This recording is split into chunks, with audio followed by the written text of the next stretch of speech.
they acquire new and better forms of knowledge that they can apply to their work and to their lives will be the movers and shakers in our society for the indefinite future. With this note, I, Darshpreet Singh from BSc Honours Physics, second year, and I, Ananya Tripathi from BSc Honours Chemistry, second year, welcome you all as we gather here on this fifth and final day of our workshop on intellectual property rights and its applications in science and technology. Over the past 4 days, we have journeyed together through a landscape of ideas, insights, and discoveries, exploring the intricate intersection of intellectual property and innovation.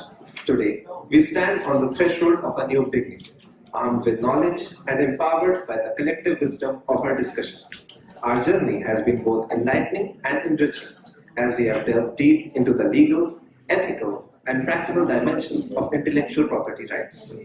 Throughout this workshop, we have had the privilege of hearing from esteemed experts, engaging in thought-provoking discussions, and sharing our own experience and perspectives.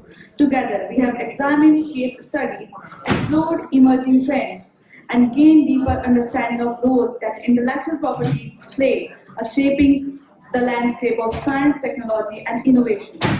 As we embark on this final day, let us reflect on the insights we have gained and the connections we have forged. Let us seize this opportunity to consolidate our learning, identify opportunities for collaboration, and chart a course forward that is guided by the principles of innovation, creativity, and respect for intellectual property rights. With great delight, I would like to welcome our esteemed guest, Professor Dr. Sudhir Mehrotra, sir, HOD, Biochemistry, University of Lucknow, Professor Dr. Asita Kulshresht ma'am, Head of Amity School of Applied Sciences, eminent faculty members, participants, and all my dear friends. I now request Professor Dr. Asita Kulshresht ma'am, Head of Amity School of Applied Sciences, to felicitate our eminent guest, Professor Dr. Sudhir Mehrotra, sir, HOD, Biochemistry, University of Lucknow, with the sapling.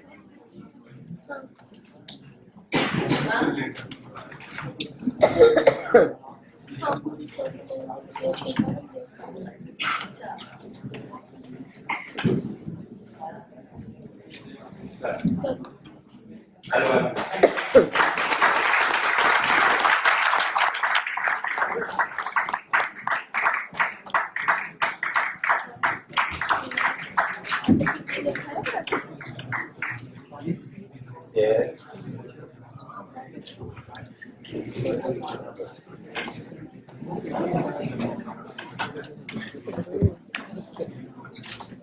I am honored to introduce Professor Dr. Sudhir Mehrotra, sir, the Head of Department of Biochemistry at the University of Lucknow. With a distinguished career in biochemistry spanning decades, Dr. Mehrotra is a renowned figure in the field, known for his groundbreaking research and dedication to education. Dr. Mehrotra's leadership has led to significant advancement in biochemistry at the University of Lucknow, fostering an environment of excellence and collaboration. His mentorship has inspired countless of students, shaping the future of scientific inquiry. Having earned his PhD from Kanpur University in 1992, Dr. Mehrotra's academic journey began with a solid foundation in biochemical research. His commitment to excellence was further demonstrated through his qualifications as a CSIR NET qualified, GRF, SRF, and RA, showcasing his dedication to advancing scientific inquiry. An accomplished author and recipient of numerous awards, Dr. Mehrotra's contributions to biochemistry have left an indelible mark on the scientific community. I request sir to kindly come on stage and enlighten us with this session on the importance of intellectual property rights in the modern era.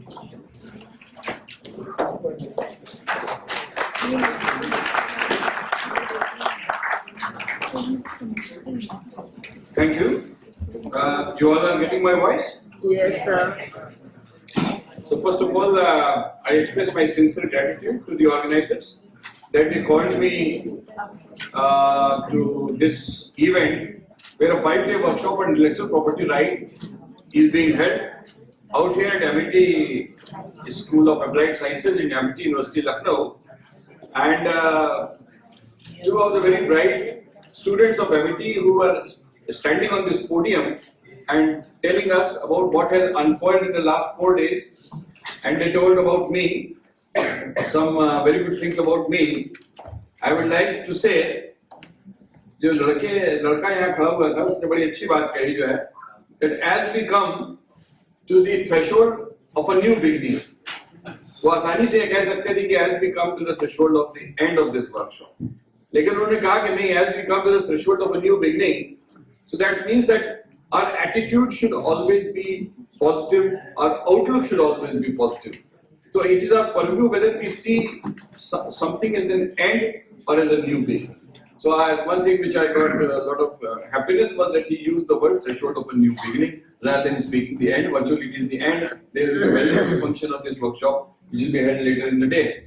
Before I start talking about the lecture, थोड़ा सा ये lights यहाँ कम कर दीजिएगा तो थोड़ा सा मेरे ख्याल से कंट्रास्ट बेटर हो जाएगा जो है. One thing which I'd like to tell you about my own institution, University of Lucknow. University of Lucknow is a 104-year-old institution. And the story of University of Lucknow started in 25th November 1920. Every year, 25th November, we celebrate as a foundation day of the university. So that was British times, and it is one of the oldest university in India. And very recently, you must have read in the newspaper that under the new scheme PM Usha, which was earlier known as RUSA, Rashtriya Ruchitar Shiksha Abhiyan, Lucknow University has been given 100 crores rupees of sum, which is an astronomical sum of money. And I was told in a function that out of 650 marks, Lucknow University secured 585 marks. So that's the wonderful thing which I want to share with you. I was going through the program schedule in the last 4 days, and I'm very happy. And at least 2 of the eminent speakers from my department, my juniors. Dr. Vidhu Sani was the chief guest in the first day. She's my 2 years junior and a principal scientist at National Botanical Research Institute. She and her husbands are classmates, MSc Biochemistry 1989 batch, and her father-in-law was the director of NBRI, Dr. A.P. Sani. And Dr. Nirja Masih, who is the head biotechnology department at IGPG College, they're all very close friends of mine. So they represent my own department, so it gives me a lot of pride. Ours is the second oldest biochemistry department in India.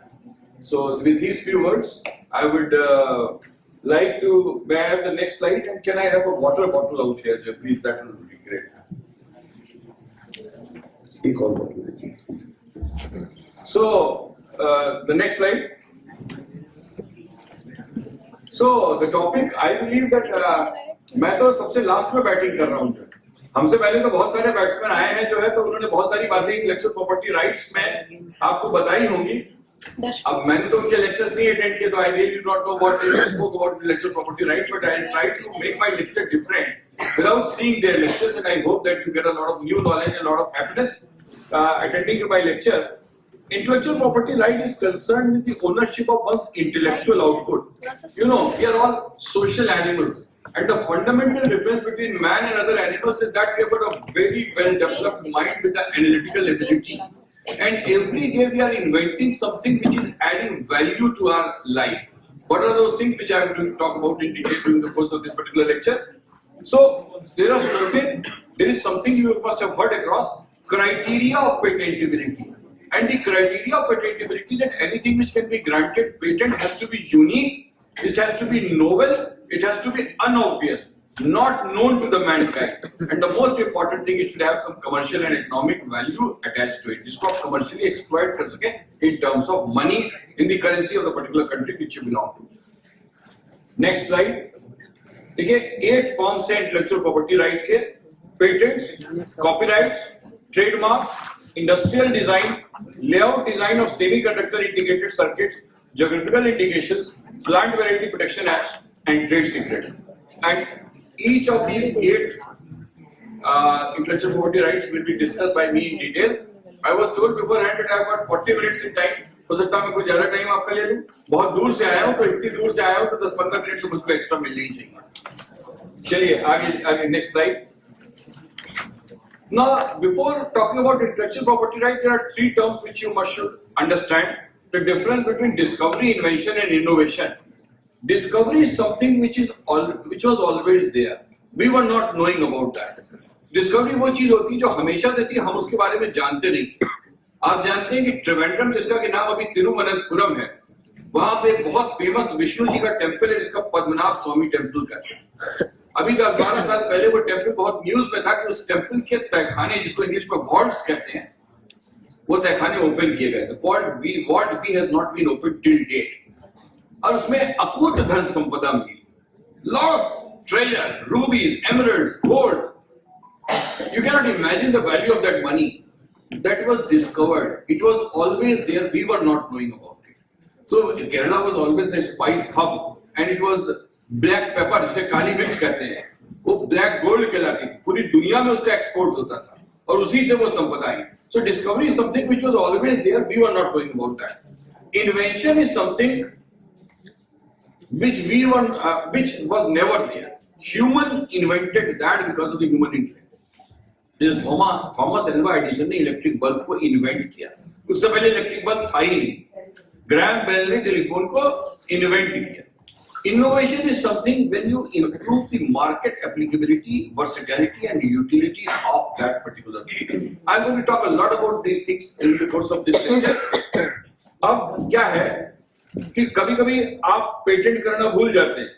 Indian institute of science के जो researchers हैं, उन्होंने carbon nano tubes में science में publish किया। Science is one of the finest journal with the highest impact factor in the field of science, लेकिन दे forgot to patent it, तो उनको बहुत नुकसान, मॉनेटरी नुकसान। नेक्स्ट स्लाइड, नहीं एक जरा पीछे स्लाइड ली, नहीं नेक्स्ट, इससे आगे वाली। देखिए दो बातें मैं आपकी लास्ट स्लाइड पे आप ध्यान दीजिएगा। Basmati rice is known to us for ages, thousands of years. Cultivation of basmati rice takes place in India. Medicinal properties of turmeric is known since ages. हमारे यहाँ हल्दी तो आप जानते हैं, और टर्मरिक क्रीम है, हल्दी और चंदन आप जानते हैं, टीवी में ऐड आता है। तो medicinal properties of turmeric are known since ages. तो इंडियंस थे कुछ यूएसए गए और उन्होंने फिक्टिशियस मीन्स को अडॉप्ट करते हुए 1980s के उत्तरार्ध में पेटेंट्स अवार्ड करा लिए। अब जैसे पेटेंट अवार्ड होता है तो उसमें एक प्री ग्रांट अपोजिशन होता है, पोस्ट ग्रांट अपोजिशन होता है। प्री ग्रांट अपोजिशन होता है तब जब पेटेंट अवार्ड नहीं होता है, नहीं हुआ होता है, एक प्रोसीजर होता है। पोस्ट ग्रांट अपोजिशन होता है कि अगर फिक्टिशियस मींस यूज करके अगर आपने पेटेंट अवार्ड करा लिया और उसके बाद साबित हो गया कोर्ट ऑफ लॉ, पेटेंट के अलग लॉज होते हैं, पेटेंट के अलग कोर्ट्स होते हैं। जो लॉयर पेटेंट एप्लीकेशंस को ड्राफ्ट करते हैं और पेटेंट का मुकदमा लड़ते हैं, they are known as patent attorneys. There are some of the highest paid lawyers in the world. was council of scientific and industrial research CSIR, जिसके 4 लैब्स लखनऊ में हैं। जब वो सुस्ती में नींद से जगा तो उन्होंने यूएसए के पेटेंट कोर्ट्स में हजारों पेज का वॉल्यूमिनस डाटा दिया कि साहब बासमती राइस तो हमेशा से इंडिया में था, and medicinal properties of turmeric were known in India since ages, ऋषि मुनियों के जमाने से, हजारों साल पहले से, and then these patents were quashed. So these were the 2 examples which I particularly wanted to bring to your kind notice. Next slide. अभी मैं थोड़ा सा आपको बताना चाहूंगा कोरोना वायरस पैंडेमिक के बारे में, जो है COVID-19. So very recently we had a deadly pandemic, COVID-19, which was a virus. A virus is a link between living and non-living. Outside the host cell it is non-living, and inside the host cell it is living. About 213 countries of the world were affected by this virus, and there were deaths and fatalities in virtually every country and across 5 continents. Pandemic is a disease which is caused by an infectious agent, in this case COVID-19, which is a zoonotic virus. Zoonotic viruses are those viruses which have jumped from from animals to humans. So when it started as an outbreak in the Wuhan city of Hubei province of China from a seafood market, then it is believed to have started from bats. And from bats it jumped to pangolins. And pangolins are small, scaly, ant-eating mammals, and they are the most trafficked animals in the world for flesh. Chinese are very fond of eating flesh. And from pangolins they jump to humans. It's a zoonotic virus. Now the maximum number of fatalities and cases took place in USA, Brazil, Russia and India. In India, the official figures said that 4.7 lakh people died. As per WHO, 47 lakh people died in India because of COVID-19, because of different variants like alpha, beta, delta, etc. Next slide. Now, the reason why I am giving lecture out here and why your people are sitting out here, there is because of 2 reasons. Because we were vaccinated against COVID-19, and the second thing is that we had a strong immunity. So what is the importance of vaccination and immunity came to the fore. बच्चा जब पैदा होता है तो paediatrician उसके माँ बाप को 5 साल तक का जो है उसकी उम्र ना हो जाए तब तक का वैक्सीनेशन चार्ट देता है. I would like to tell you that the history of vaccine is not very long back, 100 years back. 1920 के करीब जो है पहली vaccine I. When the first vaccine came to the world, it took 28 years for that vaccine. 28 years. Even today, as I stand in front of you on 1st March 2024, if a vaccine has to be developed, it will take a minimum of 5 to 10 years. On 11th March 2020, WHO declared COVID-19 a pandemic. And on 20th December 2020, within a span of 9 months, you all know that the British Parliament gave emergency approval for the Pfizer's messenger RNA vaccine against COVID-19 for the British nationals. 8 to 9 months. And 1st May 2021, the vaccination program, the biggest vaccination program held anywhere in the world, started in India. And today we are alive just because we had a vaccine against COVID-19 and our strong immunity. The people who succumbed had a weaker immunity because of one or the other comorbidity. एक चीज मैं आपको बताना चाहूंगा कि India में हर 10 में से 9 लोगों को कोविशील्ड वैक्सीन दी गई. And Covishield vaccine was a joint venture between Serum Institute of India, which is the largest vaccine manufacturer in the world. पूरी दुनिया में जो बच्चा पैदा होता है, चाहे डेवलप्ड नेशन में चाहे डेवलपिंग नेशन में, उसको कम से कम एक वैक्सीन सीरम इंस्टीट्यूट की लगती है. The technological know-how came from Oxford University, UK, and AstraZeneca, which is a British drug maker giant. तो मैं आपको ये स्लाइड क्यों दिखा रहा हूँ, इंटेलेक्चुअल प्रॉपर्टी राइट्स में आपको मैं ये स्लाइड क्यों दिखा रहा हूँ, उसके पीछे एक रीजन है. अगर आप लास्ट स्लाइड देखें तो जो डोनाल्ड ट्रंप उस समय अमेरिका के प्रेसिडेंट थे, अभी तो जो बाइडेन, उन्होंने it is the greatest service to the mankind and unbelievable profits to the company getting successful. The then US administration under Donald Trump had committed US $1.2 billion to the University of Oxford AstraZeneca Serum Institute vaccine. ये जो रुपए में इसका conversion मैंने लिखा है, ये मैं आपको पढ़ के बता नहीं सकता कितने रुपए. So not only it was the big, एक कंट्री ने इतना प्लेज किया था सीरम इंस्टीट्यूट को और एस्ट्राजेनेका और ऑक्सफोर्ड यूनिवर्सिटी को. So the amount of money which is involved, which the people made during this COVID-19 pandemic, unbelievable, unbelievable. And one of the most important aspects of patent is the money aspect. May I have the next slide? Now the next vaccine, it was an indigenous vaccine. Now one thing which I'd like to tell you that Covishield had a adenovirus, weakened adenovirus, live attenuated adenovirus from chimpanzee. Adenoviruses normally cause common cold, and that had components from the COVID-19, which was used as a vaccine in Covishield. The next vaccine, which was the indigenous vaccine, was developed by Bharat Biotech in Hyderabad. Hyderabad and Pune are the vaccine hub of India. So, उन्होंने inactivated, killed COVID-19 virus को लिया. It was a joint venture where the strain was provided by NIT, National Institute of Virology at Pune. And I'm very happy to share with you, very proud moment for me, that one of my old students from our University, Faizabad, my earlier workplace, Dr. Pragya Yadav, she was the scientist in charge who provided, and she has been given a large number of awards since that day. She was the provided a strain and ICMR, Indian Council of Medical Research. So this was the indigenous vaccine which was developed by India, a very proud moment for all of us. Next. Now why, so now talking about after COVID-19, I wanted to give you a specific example of the vaccine of COVID-19. Any innovation generally involves huge input in terms of money, talent, skill, time, labor, etc. आप क्या सोचते हैं कि दुनिया में अगर कोई drug का डेवलपमेंट हो रहा है, नॉर्मली एक ड्रग के डेवलपमेंट में जो मार्केट हम देखते हैं 15 से 20 साल लगते हैं, millions and billions of dollars are pumped. तो अगर एक ही तरह की रिसर्च पूरी दुनिया में होती रहेगी तो वेस्टेज ऑफ मनी है, वेस्टेज ऑफ टाइम है, वेस्टेज ऑफ एफर्ट्स है. 98% ड्रग डेवलप के एफर्ट्स फेल करते हैं, 2% सिर्फ सी द लाइट. तो इंसेंटिव, मॉनेटरी इंसेंटिव बहुत है. मैंने आपको बताया कि डोनाल्ड ट्रंप ने कितना पैसा प्लेज किया था, तब ये नहीं मालूम था कि इतनी जल्दी ये सीरम इंस्टीट्यूट की वैक्सीन कोविशील्ड दुनिया में आ जाएगी. Because human life is precious and nothing is more precious than human life. Next slide.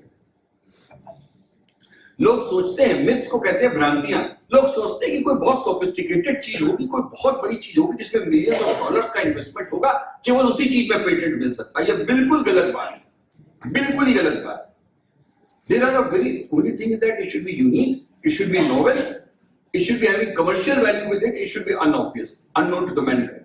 अब इस स्लाइड में अगर आप देखें तो एक अमेरिका के पर्सन थे 1845 में जिनका नाम था स्टीफन पेरी।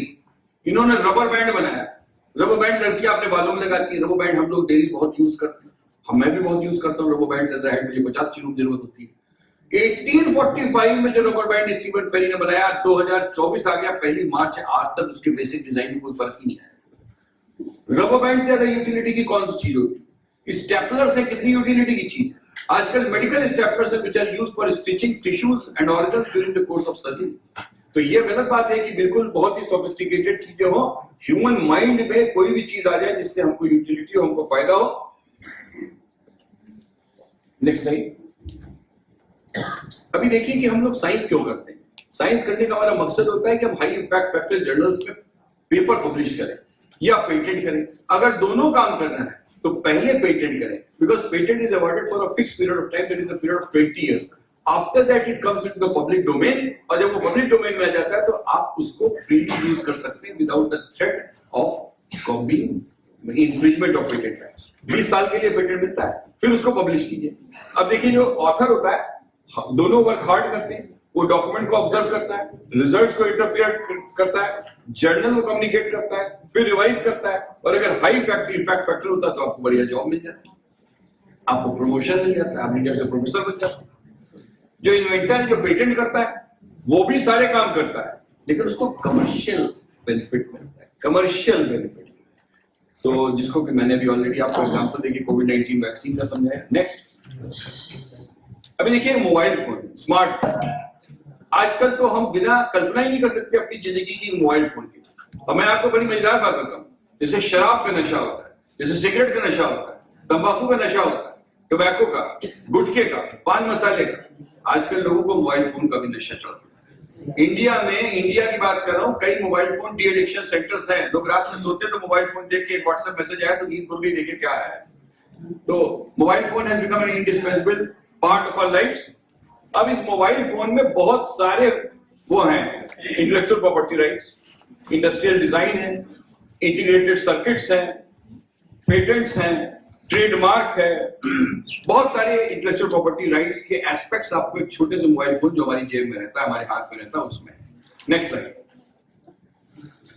इंडिया में पेटेंट के बारे में अवेयरनेस थी नहीं। अभी अमिटी यूनिवर्सिटी 5 डे की वर्कशॉप करा रही है 2024 में, और मैं आपको थोड़ा पीछे ले चल रहा हूं 1980 में, शायद 50 साल पहले।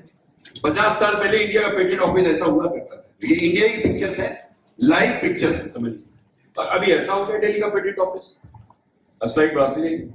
देखिए ये पहले लाइब्रेरी है, इसमें मैनुअल टाइपराइटर्स। मैनुअल टाइपराइटर्स तो आपको कचहरी के अलावा, नोटरी के अलावा कहीं देखने को नहीं मिलेंगे, म्यूजियम में मिलेंगे। वेस्टिजियल ऑर्गन की तरह इनकी वैल्यू खत्म हो गई। अब तो कंप्यूटर का जमाना है, मोबाइल फोन का जमाना। अब ये वर्किंग एरिया है। पुराने जमाने के जो दफ्तर होते थे जिसमें फाइलें होती थी, धूल में सनी हुई फाइलें, यही हमारा पेटेंट के प्रति नजरिया शो करता है। अभी बहुत चेंज आया इंडियन गवर्नमेंट में। बढ़ाते हैं स्लाइड्स। तो ये मैं स्लाइड्स इसलिए दिखा रहा हूं कि how things and our perception has change in India. ये तो बहुत मॉडर्नाइज हो गया है, 50 इयर्स में बहुत चेंजेस आ गए। नेक्स्ट। अभी 4 हमारे जो मेट्रो सिटीज हैं, दिल्ली, चेन्नई, कोलकाता एंड मुंबई, वहां पे बहुत स्वैंकी ऑफिसेज आ गए, बहुत swanky offices. Our perception in India has change like anything. Next.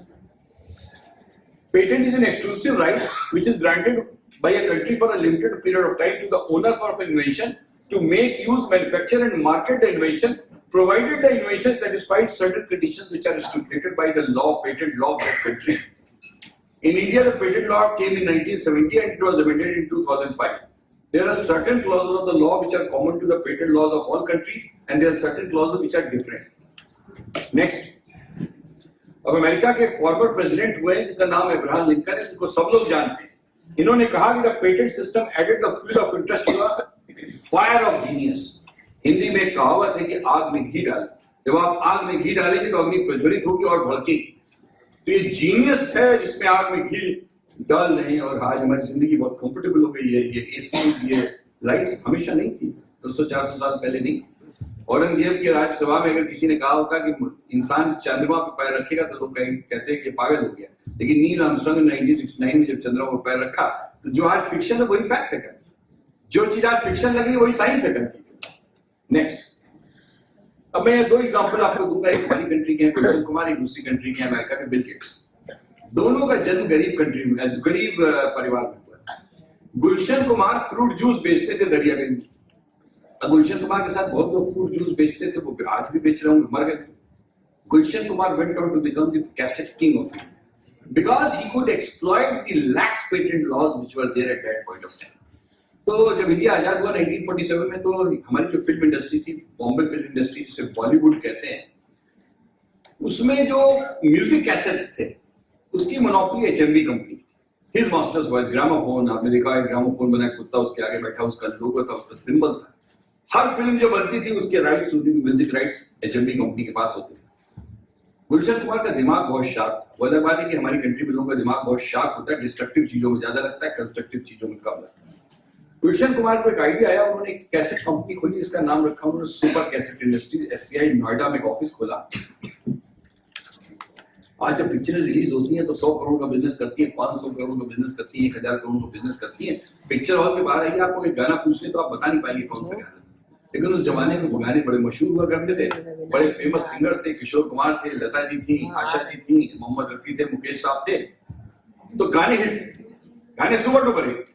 Ahmad वाला ने गाना गाया, प्यार किया तो डरना क्या, अनारकली बनके, पिक्चर मुगले आजम। गुलशन कुमार ने इसी चीज को एक्सप्लॉइट किया। उसने क्या किया कि उसने गाने गवाए उन सिंगर्स से, यही गाने जो हिट हो चुके थे, जिनको कोई नहीं जानता था, उस समय कोई नहीं जानता। सोनू निगम, कुमार सानू, कविता कृष्णमूर्ति, उदित नारायण। और एचएमवी का कैसेट उस समय 35 रुपए से 50 रुपए के बीच में आता था। गुलशन कुमार ने अपने कैसेट की कीमत रखी 5 रुपए, 7 रुपए, 8 रुपए।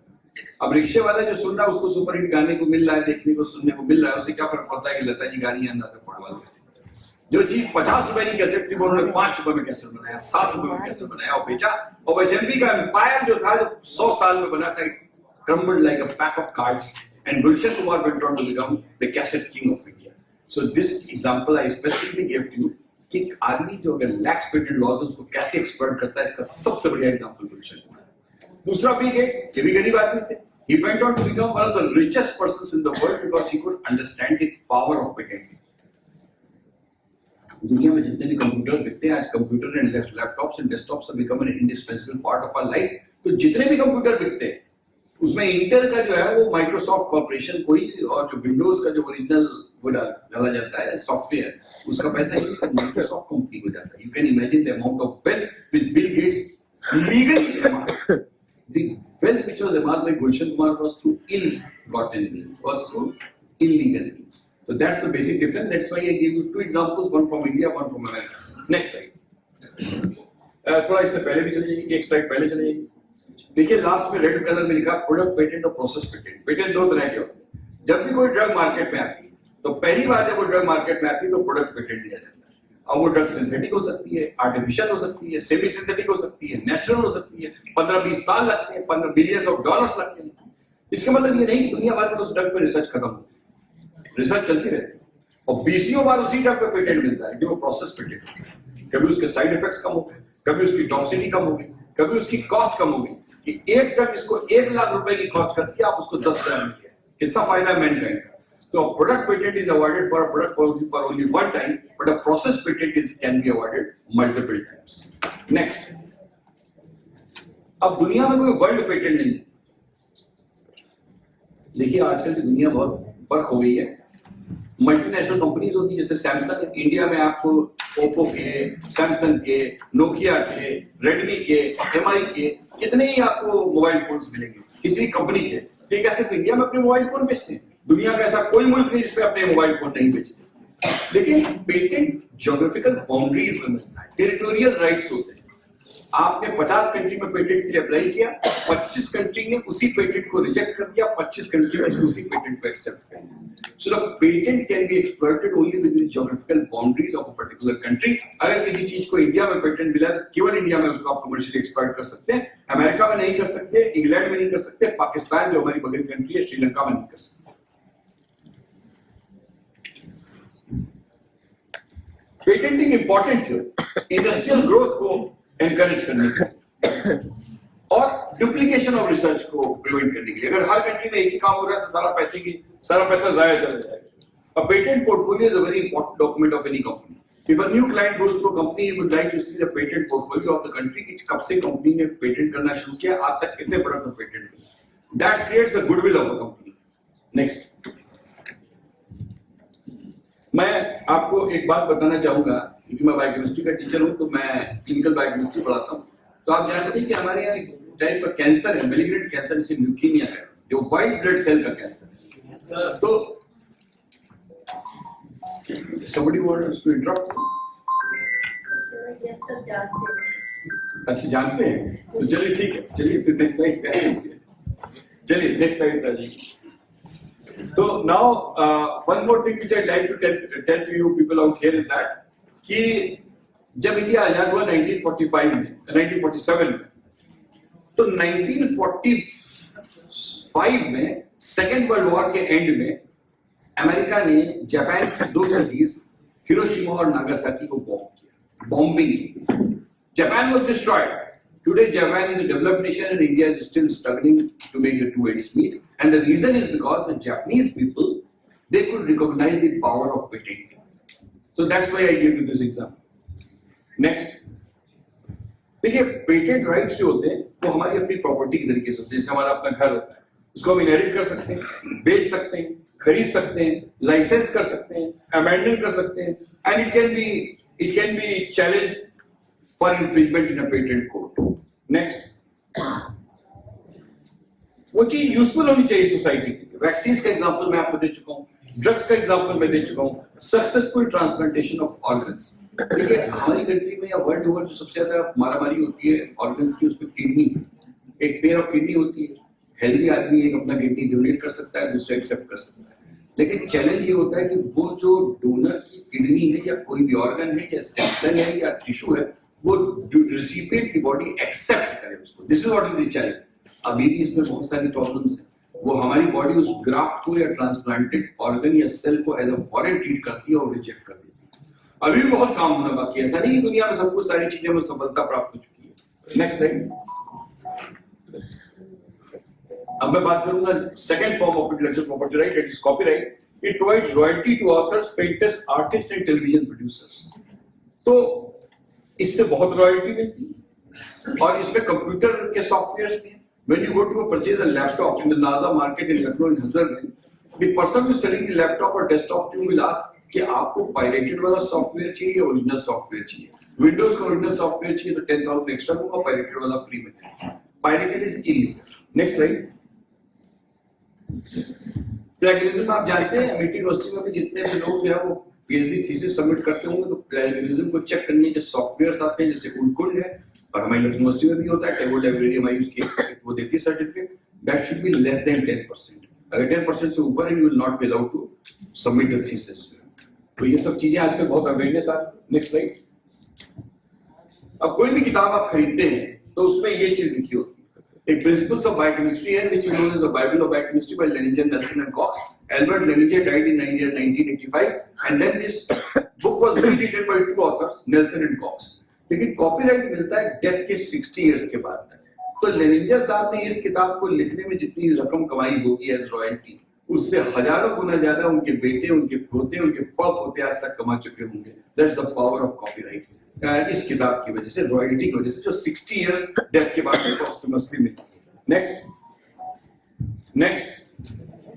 अब मैं आपको एक एग्जांपल दूंगा. एमएफ हुसैन, मकबूल फिदा Hussain is a famous artist from India, died in Dubai at the age of 95.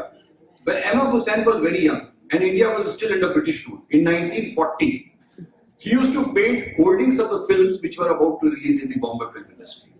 And for that painting of that hoarding for 1 month, he used to get a stipend of ₹5. ₹5 was a big amount of money at that point of time. And before his death, 100 of his paintings were auctioned at 100 crores in London. 1 crore पर painting. उस लड़के को जो young age में ₹5 एक महीने का मेहनताना मिलता था जो है, उसको 1 करोड़ रुपए अपनी पेंटिंग के मिले. ये पावर होता है कॉपीराइट का. फिर अभी आपने देखा सोनी टीवी पे प्रोग्राम आता है इंडियन आइडल. तो इंडियन आइडल के राइट्स उन्होंने कॉपीराइट्स खरीदे अमेरिकन आइडल्स. और एक प्रोग्राम आता है जिसको अमिताभ बच्चन पेश करते हैं, कौन बनेगा करोड़पति. जब वो प्रोग्राम शुरू होता है आप देखिए उसमें लिखा होता है कि the rights of this purchase from the American TV. There was a program who wants to become millionaire, उससे राइट्स खरीदे इन्होंने, नहीं तो इलीगल हो जाता। नेक्स्ट, अब हम बात करेंगे trademark. It's a symbol of goodwill, guarantees consistency in quality and makes the purchase decision easy. Next, अरे इससे पीछे ले जाइए, इससे पीछे ले जाइए, नहीं आगे। A trademark will be a combination of words, letters and numerals. अब मैं ट्रेडमार्क्स के आपको स्लाइड दिखाऊंगा। नेक्स्ट, सर्विस मार्क्स भी होते हैं। सर्विस, कोई भी सर्विस दी जा रही, communication, education, financing, insurance, hotel industry. The term of trademark is 10 years. How it can be renewed for unlimited period or payment of renewal fees. तो trademark तो unlimited period का है, 100 साल, 200 साल, 500 साल। पेटेंट केवल 20 साल के लिए होता है। नेक्स्ट, ये कुछ पॉपुलर, देखिए आपने अगर कोई शू खरीदा और उसमें इस तरह का सिंबल है, you know that this shoe has been manufactured by Nike, nowhere it is written Nike, there is a jumping leopard on your shoe, that means it has come from Puma. So there is a consistency which is the symbol of goodwill which has come from decades, जो आपके दिमाग में बना हुआ है कि ये चीज बढ़िया क्वालिटी की हो। नेक्स्ट, ये बहुत सारी कंपनीज के ट्रेडमार्क्स हैं जो कि यहाँ पे लगे हुए हैं। जब आप मैकडॉनल्ड का बर्गर खाने जाते हैं तो कहीं भी मैकडॉनल्ड नहीं लिखा होता, केवल एक टिपिकल डिजाइन में एम लिखा होता है, और जैसे ही वो आप एम देखते हैं आप जानते हैं कि ये मैकडॉनल्ड का है, केंटकी फ्राइड चिकन है, इस तरह की। नेक्स्ट, ये माइक्रोसॉफ्ट कॉर्पोरेशन का ट्रेडमार्क है। नेक्स्ट,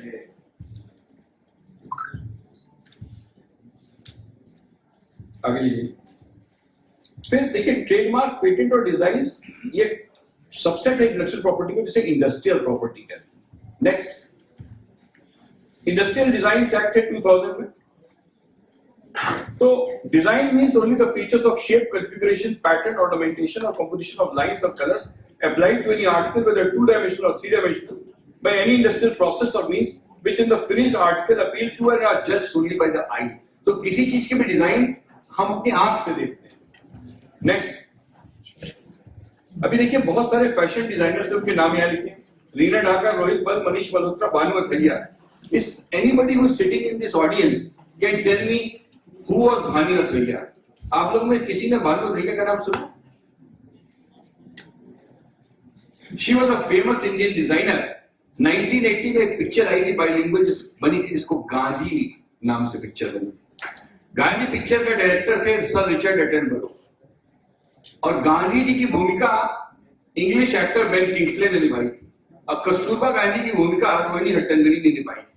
उस पिक्चर को बहुत सारे ऑस्कर अवार्ड्स मिले, और उसमें एक इंडियन को भी ऑस्कर अवार्ड मिला था, उनका नाम था भानु अथैया, जिनको पहली इंडियन को ऑस्कर अवार्ड मिला इस पिक्चर की फैशन डिजाइनिंग के लिए। तो she is a great name. अब 1980 में तो बहुत सारे लोग पैदा भी नहीं होंगे जो इस हॉल में बैठे हैं। चलिए आगे चलिए, आगे चलिए, आगे चलिए, आगे चलिए। तो डिजाइन जिसको रजिस्टर किया जाता है, ऑब्सीन नहीं होनी चाहिए, स्कैंडलस नहीं होनी चाहिए, मोरालिटी के अगेंस्ट नहीं होनी चाहिए। नेक्स्ट, अब layout designs of integrated circuits. आज का जमाना मोबाइल फोन का है, स्मार्टफोन का है, कंप्यूटर का है, लैपटॉप का है। उनको लैपटॉप को खोलिए, डेस्कटॉप को खोलिए, उसमें मदरबोर्ड होता है। स्मार्टफोन को खोलिए, एंड्रॉइड बेस्ड टेक्नोलॉजी, उसमें सारा खेल ही आईसीस का है। आईसीस के बिना जिंदगी में कोई अब गुजारा नहीं है। हम लोग सारा खेल ही आईसीस का है, and they can provide you good amount of money because there is a form of intellectual property rights. Next, और मैं बहुत इंपॉर्टेंट इंटेलेक्चुअल प्रॉपर्टी राइट के बारे में आपको बता रहा हूं, जिसका नाम है ज्योग्राफिकल इंडिकेशंस, और इसमें मैं आपको बहुत सारी माउथ वाटरिंग स्लाइड्स दिखाऊंगा। पीछे पीछे पीछे पीछे पीछे देखिए, geographical indications are names associated with goods which identify goods manufactured in the territory of a country or a region where a given quality, reputation or other characteristics is essentially attributable to its geographical region. कुछ examples हैं, Darjeeling T, Pochampally sari, Chanderi sari, बहुत सारे examples हैं। आगरा में पंछी बैठा है डालो। Next, now here I like to draw your attention to sponge rasgulla. Orissa finally managed to secure a GI tag for its beloved local version of rasgulla. In 2017 West Bengal, देखिए रसगुल्ला जब हम सोचते हैं अपने दिमाग में तो नाम ही आता है बंगाली रसगुल्ला। तो ममता बनर्जी ने कहा कि इस पे तो जीआई टैग हम ही को मिलना चाहिए। तो ये बिटर फाइट हुई दो स्टेट्स के बीच में, एक वेस्ट बंगाल, एक उड़ीसा। उन्होंने कहा जीआई टैग हमको मिलना चाहिए, उनको जीआई टैग हमको मिलना चाहिए। पहली बार ये जीआई टैग दिया गया वेस्ट बंगाल को। ममता बनर्जी इस बैटल को जीत गई 2017 में। कुछ साल बाद जीआई टैग उड़ीसा को भी दिया गया रसगुल्ला के लिए। आगे चलिए, देखिए छेना जो है कॉटेज चीज कहलाता है। In English chhena is known as cottage cheese. This mouth watering culinary delight made of cottage cheese is offered to Lord Jagannath. Orissa वालों का हमारे हजारों साल से लॉर्ड जगन्नाथ को छेने के रसगुल्ले का भोग लगाया जाता है। तो बड़ा, बट जीआई टैग अलग अलग क्यों दिया गया? Because it differs in taste and texture.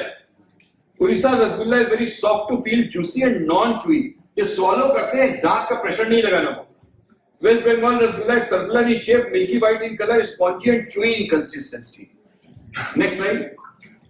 अब ये वेस्ट बंगाल का रसगुल्ला है। होपफुली एमिटी यूनिवर्सिटी वाले इस रसगुल्ले को सबको खिलवाएंगे जो है। आज ही वर्कशॉप का लास्ट डे है। मैं तो स्लाइड में ही खिला सकता हूँ, मैं तो खुद ही आया हूँ यहाँ पर रसगुल्ला खाने के लिए। तो मैं इनसे कहूंगा कि सब लोग रसगुल्ला खिलाएंगे। नेक्स्ट, अब you can see this is the rasgulla from Odisha. So you can see that how much difference is there in taste, texture, phenotypic, genotypic, हर किस्म का difference है, इसलिए अलग अलग GI टैग दिए गए। नेक्स्ट, देखिए इससे एक्सपोर्ट बहुत ज्यादा, क्योंकि ये डिस्टिंक्टिव फीचर होता है। The indicator insures product quality and origin of the production. Next slide. ये बनारसी लगड़ा आम है। ये आम खटमिठा होता है, खट्टा भी होता है, मीठा भी होता है। नेक्स्ट, देखिए the famous Banarasi paan in Langda mango are the two latest product from Varanasi, the parliamentary constituency of our beloved prime minister Shri Narendra Modi, who have got the GI tag. Adam chini rice from a neighboring district Chanoli, they all were granted GI certification of 31st March 2023. Amitabh Bachchan साहब की 1978 में picture आई थी don, जिसका मशहूर dialogue है कि don को पकड़ना जो है वो मुश्किल नहीं नामुमकिन है, और 11 मुल्कों की पुलिस जो है वो डॉन के पीछे पड़ी। इस पिक्चर के लिए किशोर कुमार साहब को एक फिल्म फेयर अवार्ड मिला। उन्होंने एक गाना गाया कि खाई के पान बनारस वाला खुल जा बंद धक्का करता है। इस गाने की जब शूटिंग हो रही थी, किशोर कुमार ने दर्जनों बनारसी पान खाए, तब वो फील आई। किशोर कुमार साहब ऐसे आर्टिस्ट थे, वो एक्टर भी थे, सिंगर भी थे, तो उन्होंने कहा मैं गाना ही नहीं गा सकता बिना बनारसी पान खाए। तो ये भी मैं आपको बताना चाह रहा था। और हमारे प्राइम मिनिस्टर साहब जब भी किसी कंट्री के बाहर जाते हैं, किसी हेड ऑफ स्टेट अमेरिका जाते हैं, जर्मनी जाते हैं, तो ये जो नीचे चीजें लिखी है वाराणसी से, जो पार्लियामेंट्री कंस्टिट्यूएंसी है, उसमें तो बहुत सारी चीजें गिफ्ट मिल जाती है। हेड ऑफ स्टेट से wooden craft, Bhadohi carpet, white house में अमेरिका के कारपेट भदोही का बिछता है, ये मैं आपको बता रहा हूँ, दुनिया के बहुत सारे मुल्कों। ग्लास बीड्स, बनारसी दुपट्टा, मीनाकारी ज्वेलरी, मोदी जी बहुत सारी चीजें ले जाते हैं। Banarasi brocade, silk sari. Kashi is a hub of GI certified products. Next slide. ये चौसा आम है और ये भी आप लोग जानते हैं 2-4 महीने में भी हम लोग अवेलेबल हो। Next slide. और हमारे एक्सपोर्ट्स बूस्ट होते हैं, वन डिस्ट्रिक्ट वन प्रोडक्ट। और यूपी में बहुत सारी चीजों को मिला है।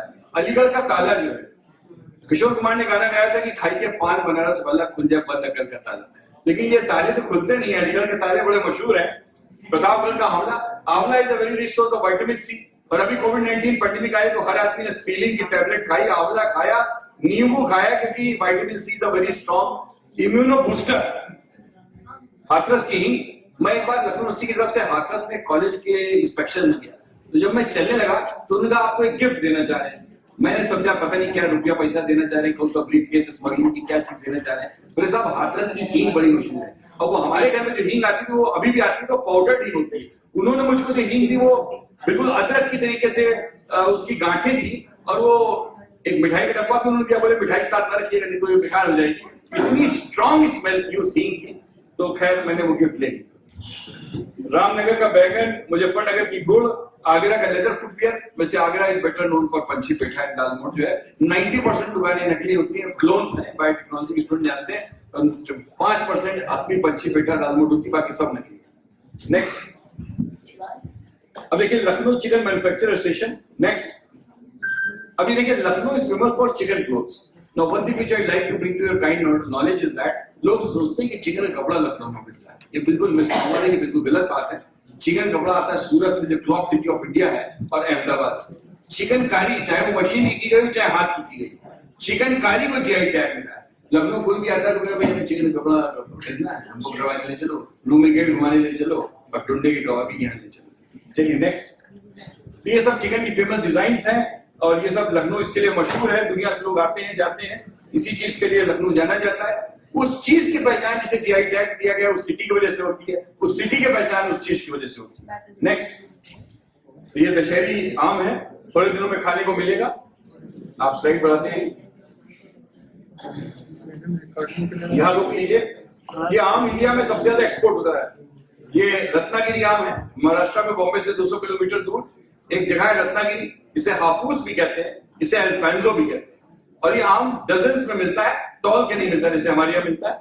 और बॉम्बे में जो आम आते हैं उसमें वो आम रस भी बहुत होता है। ये खास चीज है, इसको जीआई टैग मिला है। नेक्स्ट, तो ये तो टुंडे कबाबी है, और जो लोग नॉन वेजिटेरियन के शौकीन हैं वो इससे बहुत वास्ता रखते हैं। मैं तो शुद्ध शाकाहारी आदमी हूँ, पढ़ा ही सकता हूँ, खा नहीं सकता हूँ। नेक्स्ट, अब देखिए, Tunde Kababi is also known as buffalo meat Galauti kebab is a dish made up of mixed meat popular in Lucknow. सबसे पहले नवाब वाजिद अली शाह को खिलाई गई थी जो है, it's a part of Awadhi cuisine. इसमें 160 मसाले पड़ते हैं। योगर्ट, गरम मसाला, ग्रेटेड जिंजर जिसे अदरक कहते हैं, गार्लिक जिसे लहसुन कहते हैं, कार्डेमोम जिसे इलायची कहते हैं, क्लोव जिसे लौंग कहते हैं, मेल्टेड घी। और आप देखते हैं small onions which are cut into finger like rings. बहुत लोगों के मुंह में पानी आ रहा होगा इसको देख करके जो है। नेक्स्ट, अब ज्योग्राफिकल इंडिकेशंस, ये स्लाइड उतनी ज्यादा ठीक से दिखाई नहीं देती, आप नेक्स्ट स्लाइड पे आ जाइए। जो ये जीआई टैग, जिसका जीआई टैग इसका सिंबल है, उसका लोगो है जो कि मिलता है किसी पर्टिकुलर प्रोडक्ट को। और इंडिया में सबसे ज्यादा जीआई टैग कर्नाटका को मिले हैं, उसके बाद तमिलनाडु है, फिर यूपी है। तो हर स्टेट्स के अलग अलग है। नेक्स्ट, और ये बनारसी पान है, यही पान खा के किशोर कुमार ने गाना गाया था जो है। और चिकनकारी का वर्क हो रहा है, अल्फांसो आम है। ये कुछ वेल नोन चीजें हैं जिसको जीआई टैग मिला है इंडिया में। नेक्स्ट, अब ये next form of, I am coming to the end of my lecture. So the next form of this plant variety production है। नेक्स्ट, ये दशहरी आम है, थोड़े दिनों में खाने को मिलेगा। आप स्लाइड बढ़ाते हैं, यहाँ रोक लीजिए। ये आम इंडिया में सबसे ज्यादा एक्सपोर्ट होता है। ये रत्नागिरी आम है, महाराष्ट्र में बॉम्बे से 200 किलोमीटर दूर एक जगह है रत्नागिरी, इसे हाफूस भी कहते हैं, इसे अल्फांसो भी कहते हैं। और ये आम डजन्स में मिलता है, तौल के नहीं मिलता जैसे हमारे यहाँ मिलता है। और बॉम्बे में जो आम आते हैं उसमें वो आम रस भी बहुत होता है। ये खास चीज है, इसको जीआई टैग मिला है। नेक्स्ट, तो ये तो टुंडे कबाबी है, और जो लोग नॉन वेजिटेरियन के शौकीन हैं वो इससे बहुत वास्ता रखते हैं। मैं तो शुद्ध शाकाहारी आदमी हूँ, पढ़ा ही सकता हूँ, खा नहीं सकता हूँ। नेक्स्ट, अब देखिए, Tunde Kababi is also known as buffalo meat Galauti kebab is a dish made up of mixed meat popular in Lucknow. सबसे पहले नवाब वाजिद अली शाह को खिलाई गई थी जो है, it's a part of Awadhi cuisine. इसमें 160 मसाले पड़ते हैं। योगर्ट, गरम मसाला, ग्रेटेड जिंजर जिसे अदरक कहते हैं, गार्लिक जिसे लहसुन कहते हैं, कार्डेमोम जिसे इलायची कहते हैं, क्लोव जिसे लौंग कहते हैं, मेल्टेड घी। और आप देखते हैं small onions which are cut into finger like rings.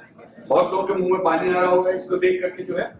Next, अब ज्योग्राफिकल इंडिकेशंस, ये स्लाइड उतनी ज्यादा ठीक से दिखाई नहीं देती, आप नेक्स्ट स्लाइड पे आ जाइए। जो ये जीआई टैग, जिसका जीआई टैग इसका सिंबल है, उसका लोगो है जो कि मिलता है किसी पर्टिकुलर प्रोडक्ट को। और इंडिया में सबसे ज्यादा जीआई टैग कर्नाटका को मिले हैं, उसके बाद तमिलनाडु है, फिर यूपी है। तो हर स्टेट्स के अलग अलग है। नेक्स्ट, और ये बनारसी पान है, यही पान खा के किशोर कुमार ने गाना गाया था जो है। और चिकनकारी का वर्क हो रहा है, अल्फांसो आम है। ये कुछ वेल नोन चीजें हैं जिसको जीआई टैग मिला है इंडिया में। नेक्स्ट, अब ये next form of, I am coming to the end of my lecture. So the next form of this plant variety production है। नेक्स्ट, you नहीं, इससे पहले वाली slide. You have to introduce a desired trait in a plant. It can be salinity stress, where the plants are better adapted to grow in high salt concentrations. Dot stress, Bt cotton. I'm a teacher of biochemistry and biotechnology, so I'm going to discuss about a lot of Bt cotton. Hybrid seeds. Monsanto company in USA is the biggest producer of genetically modified crops or transgenic crops. So next slide. Developments of new plant varieties with desired traits for ensuring appropriate returns on such investment. एक मैं आपको बात कहना चाहूंगा कि जो WHO की chief है सौम्या स्वामीनाथन, उनके फादर MS स्वामीनाथन को कुछ ही दिन पहले मोदी गवर्नमेंट ने जो है भारत रत्न दिया उनकी डेथ हो जाने के बाद। 1964 में नॉर्मन बॉरलॉग, जिनको नोबेल प्राइज मिला था, उनके साथ काम करके एमएस स्वामीनाथन इंडिया आए, 47 में इंडिया को आजादी मिली। उन्होंने कहा कि हमको बेटर यील्डिंग व्हीट की वैरायटीज चाहिए। तो उनको बहुत बड़ा आदमी माना जाता है। उनके बहुत रिसेंटली उनको भारत रत्न, जो सर्वोच्च भारत में सम्मान है, उनको दिया गया है। तो लोग सोचते हैं कि जैसे ह्यूमंस हैं, प्लांट्स हैं, एनिमल्स हैं, ये सब के सब क्रिएशंस ऑफ गॉड है। ये बिल्कुल सही बात है। लेकिन अगर हम एक डिजायर्ड ट्रेट इंट्रोड्यूस करें by techniques of genetic engineering, molecular biology, biotechnology, तो फिर वो क्रिएशन ऑफ गॉड नहीं है, फिर उसमें ह्यूमन इंटेलेक्ट का इनपुट आता है।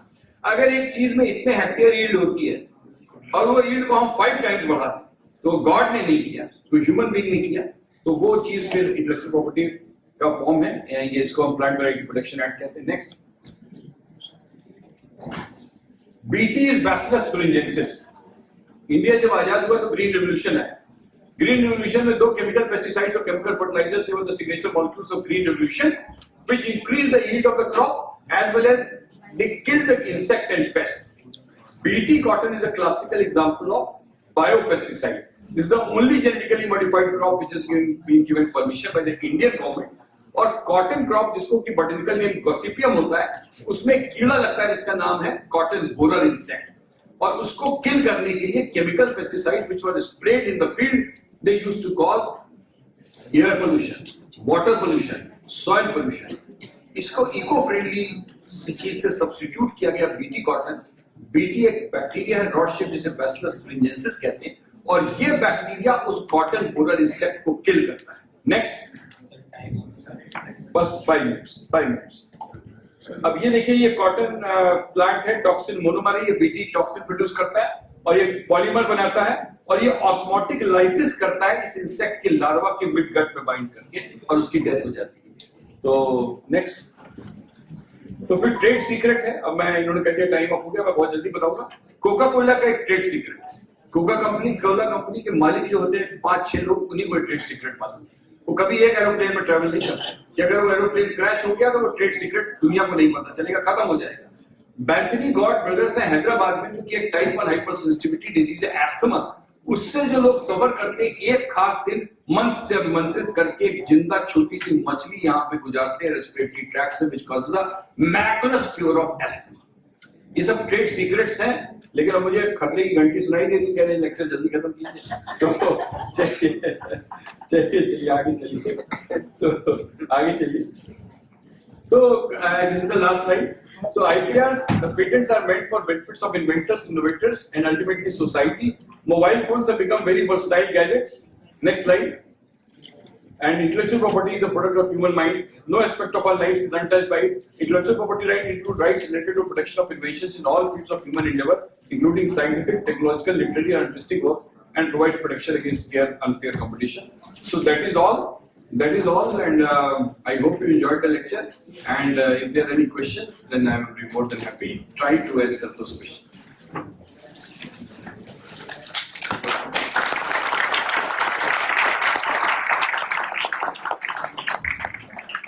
मैंने अपनी स्लाइड्स को और आपके लैपटॉप से ले लिया है। मेरा कोई कॉपीराइट नहीं है इसमें। जो है बहुत सारे लोगों ने मेरी मदद की है स्लाइड्स को बनाने में, तो ये मैं एमिटी यूनिवर्सिटी को दे ही के जा रहा हूँ। मेरी पेन ड्राइव मेरे पास पहुंच गई है और ये पीपीटी आप ही के पास रहेगा। ये नॉलेज सबके डिसमिनेशन के लिए होगा।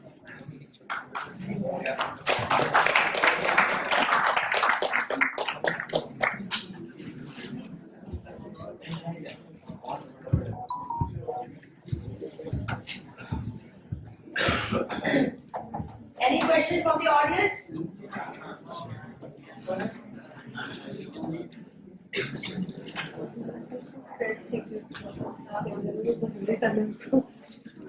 Sir, if you can then please elaborate about the trade secret, क्योंकि वो जल्दी चला गया काफी। वो तो इसलिए जल्दी चला गया कि उन्होंने कह दिया कि आप नहीं सर, वो इसीलिए मैं आपको वापस ला रही हूँ। बिल्कुल मुझे भी थोड़ा बुरा लग रहा था कि मुझे भगाया जा रहा है यहाँ से, मैं भागना नहीं चाहता हूँ, लेकिन फिर भी मुझे भगाया जा रहा है। Trade secret is a very different type of intellectual property right. It is never registered, and trade secret, anything which is a secret till it is a secret. There is something which is known as confidential information. Every trade secret is a confidential information, but every confidential information is not a trade secret. Like every base is an alkali, every alkali is a base, but every तो वो वैसी वाली चीज. Confidential information may not be having any commercial value attached to it. Trade secret has got a commercial value attached to it. अब क्या है कि बहुत लोग हैं जो देखिए ट्रेड सीक्रेट हमारे पास कहीं कोई चीज लिखी हुई है, उसको स्क्रिबल किया जा सकता है, उसको शॉर्ट हैंड में लिखा जा सकता है. आजकल तो मोबाइल फोन का जमाना है. मैं जब डिपार्टमेंट ऑफ बायोकेमिस्ट्री में काम करता हूँ, मॉडरेशन करता हूँ, क्वेश्चन पेपर्स बनाता हूँ, तो मुझे लगता है कि मैं 1 मिनट के लिए बाथरूम भी ना जाऊँ, किसी ने फोटो खींच ली और आजकल तो व्हाट्सएप पे मामला इधर उधर हो जाएगा. So trade secret has to be kept a closely guarded secret. अब देखिए जो आपके टुंडे कॉफी है 1905 में इनकी दुकान खुली, आज 5वीं 6ठी जनरेशन है इसकी. तो वो रेसिपी वो अपने खानदान के बाप बेटे को बेटे का अपने बेटे को उसको पास ऑन करता है और किसी को पता नहीं चलता. वही ट्रेड सीक्रेट है. कोका कोला कंपनी का जो सीक्रेट फॉर्मूला है, केंटकी फ्राइड चिकन का जो सीक्रेट फॉर्मूला है, वो केवल उनके 4-5 लोगों को मालूम है, दुनिया में किसी को नहीं. इसीलिए वो एक प्लेन में ट्रैवल नहीं करते. बैंथनी कॉर्ड ब्रदर्स के जो मेरा कोई तो जिंदा मछली तो कोई भी खिला सकता है, लेकिन अस्थमा का इलाज नहीं होता. तो यही ट्रेड सीक्रेट है कि ये कमर्शियल वैल्यू भी है. बैंथनी कॉर्ड ब्रदर्स वो किसी को चार्ज नहीं करते, फ्री ऑफ कॉस्ट करते हैं, लेकिन हर चीज में मैकडॉनल्ड्स है वो तो चार्ज करते हैं. You earn money. So trade secret is never registered and it is there till it's a secret. The moment it is out, it loses its value. So trade secret is a very different type of intellectual property right, which is never registered, but you exploit it commercially, and it is passed on from one generation to